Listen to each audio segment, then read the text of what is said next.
So, over the last couple days, more and more evidence has piled up that Joe Biden did in some way assault Tara Reade. Everything from the fact that when she told her story, she mentioned the people that she had told. And she had said her brother, her mom, and a friend. Um, she did say in an interview with Katie Halper that her mother went on to call Larry King. Well, it just so happened over this weekend, the video and audio of that episode of Larry King from 1993 surfaced. Interesting enough, the day that most people knew about it, the archive was wiped, which is really, really interesting. I'd love to hear CNN's explanation of that. But anyway, we all heard and saw what was said and what happened, and she, in a Babe Ruth kind of fashion, Tara Reade called her shot, and she hit it. I mean, you can't make the excuse that she made it up. Like she's some like avid Larry King freak who watches Larry King over and over and over and was like, "Hey, I lived in that town 20, 30 years ago. I'm going to destroy Joe Biden with this information. Just wait." That's ridiculous. And in fact, this video came out without her knowledge. She was told about it and asked, "Hey, is that your mother's voice?" And she, in fact, said that it was, and it was incredibly emotional for her because her mother had passed 2 years ago now. Well, then today, her neighbor came out and said that they had had a conversation and they had discussed what had happened. That they were having a conversation about, namely, like men taking advantage of them. By the way, can we admit that it's really sad in America that, and anywhere, by the way, but that men or women have these conversations with other women, the times that they were assaulted by men? Come on, guys, get your shit together. But anyway, the neighbor vividly told her account of what she was told from Tara. She wasn't only asked once, not twice, but 4 times about the same story and to retell it the way it was at four different times as well. So it wasn't just back to back to back to back. No, every week, every other week, she was asked about this, and then finally it was released by a very smart, independent journalist. And all of these layers of credibility continue to be built upon the case against Joe Biden. And I'm thinking if I was part of the DNC, if I was Tom Perez, I would address this problem yesterday.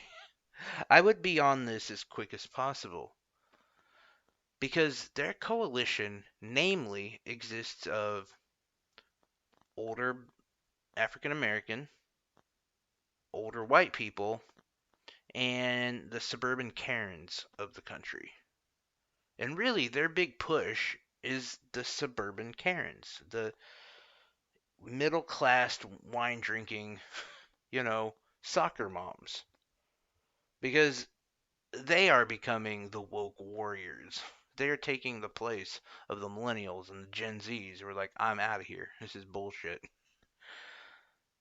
They won. They got Biden over the finish line on those woke warriors. And ultimately, when you look,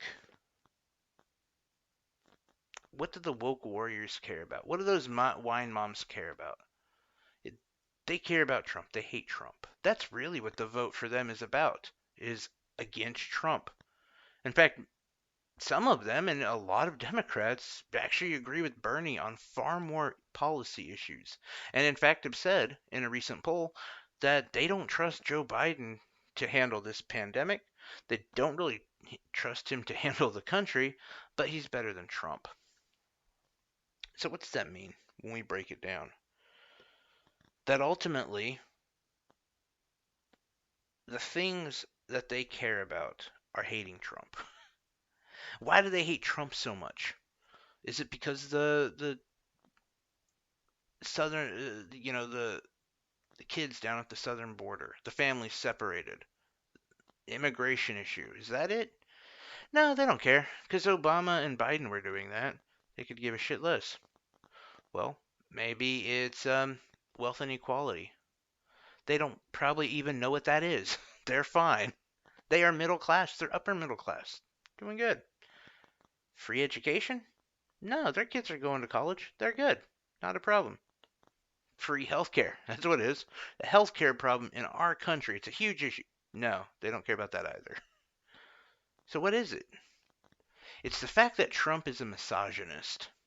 Because these woke women warriors who came out because of the pussy grabbing comment. Because Trump had made very disgusting comments about women. And that's what really, really ruffled their feathers to get them to a point of wearing pussy hats and marching on DC and calling him a Nazi and a misogynist and a woman hater. So if I'm Tom Perez, I say that's my strongest part of my coalition right there. Right now, I'm asking them to support a man who is fondly known as Creepy Joe and now has a very credible case built up against him of sexual assault.